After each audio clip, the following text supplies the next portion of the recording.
Exactly, GG. We are in the Gospel of Matthew, chapter 5, verses 38 to 48, as our usual reading. This is during a time when Jesus is, the Gospel of Matthew organizes a section of Jesus teaching from Matthew chapter 5, chapter 6, and chapter 7. And it's a collection of Jesus' rabbinical teachings, how he walked through the world and whatnot, covering a whole gamut of situations. And it starts with the famous Beatitudes. And so Jesus is expounding on this. Likely didn't all happen at one time, but is what Matthew's doing, is taking a collection. This is the teaching section. So here we start with the very famous biblical admonition, an eye for an eye. You have also been told, take an eye for an eye, and take a tooth for a tooth. But I tell you this, don't actually fight back. Violence will never be defeated by more violence. If someone strikes the right of your face, turn to him the other side of your face as well. If someone takes you to the tribal council for your shirt, give them your vest as well. If anyone, even a soldier, the people of iron, force you to carry his bundle 1 mile, show the strength of your heart and carry it 2 miles. Give to the one who asks for help. Do not turn away from the one who wants to borrow from you. You have been told to love only your own people and to despise others as your enemy. But I tell you this, treat your enemies with love. Treat them with respect. Send up good prayers for the ones who make trouble for you and bring you pain. This will show that you are mature children of your Father from above, who sends his blessing of rain on the ones who do right and the ones who do wrong. If you love and show respect only to the ones who do the same to you, really ask yourself, what kind of honor is actually in that? Even tribal tax collectors, even criminals do things like this. If you welcome only friends, how are you actually different from anyone else? Even outsiders from other nations will welcome their own friends. So by loving and blessing all people, you will be walking in the footsteps of your Father, who is from the spirit world above. And it is your Father who is perfect in all his ways. The Gospel of Matthew, chapter 5, verses 38 to 48.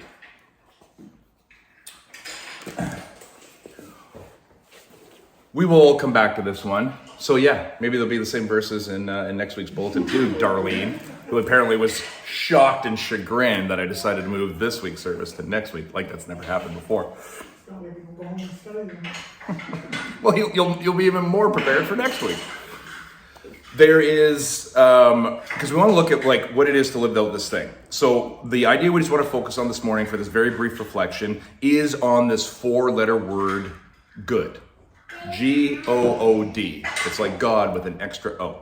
But good. What does it mean to be good? Why should we be good? And I think probably at the heart of that too is, if we're good, why do bad things happen to good people? This is still the great unsolved experiential mystery of the human race, is good things happen to people we don't think it should happen to, and bad things happen to people we don't think it to. Now, one of the ways to tackle this is like, well, who are we to decide who deserves what? As you have all pointed out to me, and it's so great, when you grow up in this city, and you all know I came to faith later in life, but I heard this sermon a few times, and the rain was always the bad thing. See, bad things happen to good people and bad people. It wasn't until I moved to the country, and which is closer to what Jesus is talking about, is like, oh no, the rain is a blessing. And we're in this heat right now. You're like, so that changes it. Because it's the same story. The rain falls on the good, yay, and the bad as well. Oh. So, what do we do with this term good? And maybe for this morning, for this brief one, why should we be good? So the question basically boils down to somewhat of a philosophical but logical conundrum. If person X, Sharon, does something good for Teresa, either Teresa, not that you're exchangeable, if Sharon does something good, then a good thing happens to her. Great. If Jamie does something bad, then something bad happens to me. Feels like a good logic? Oh, okay. Well, in that world, why wouldn't you be good? It's very simple. I do good, good happens to me. I do bad, bad happens to me. That's a world where everybody does good. That's a world where everybody sees the negative aspect of bad. Of course you would be good. We know through life experience, life from our perspective feels a lot more arbitrary than that. But I will say this, and this is something I want us to reflect on as we go forward into the summer and into the fall. Being good, to borrow the old classic hymn about St. Nicholas, being good is for goodness sake. There's something powerful, there's something important, there's something that actually makes a good action good when you do it, whether or not it's going to yield you a personal reward. Good in its truest form is something you do because it is the thing to do. And to heck with the consequences. If this yields me no personal reward, if this actually can do something else, but I know this is the good thing to do and do it, congratulations, you've actually done good. The important thing in life is to do good, not from a mercenary way, but out of your heart. This might be the creative genius of God, is that is actually the only way us human creatures can grow in love.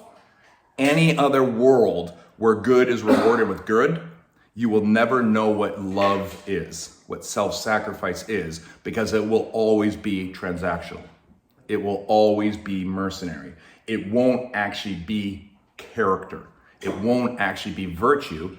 It'll be, I want good things, I will be good.